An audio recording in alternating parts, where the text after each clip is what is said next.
দেখো এই জায়গাটা তোমরা চিনতে পারো কিনা, তবু আমি বলে দিচ্ছি এটা হলো মনু বনকুল। মানে জাস্ট কি বলবো, চোখ জুড়িয়ে যাওয়ার মতো।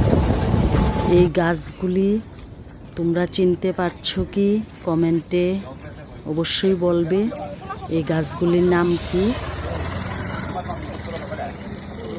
এই গাছগুলি আরেকটা জায়গায় পাওয়া যায়, গোয়া। এই গাছগুলির নাম কমেন্টে বলবে এই গাছগুলি কি গাছ। আমার তো খুব ভালো লেগেছে বনকুল গিয়ে, মানে রাস্তার দুই ধারে সারি সারিভাবে দাঁড়িয়ে আছে, খুব সুন্দর লাগলো। তোমরাও একবার ঘুরে আসতে পারো মনু বনকুল।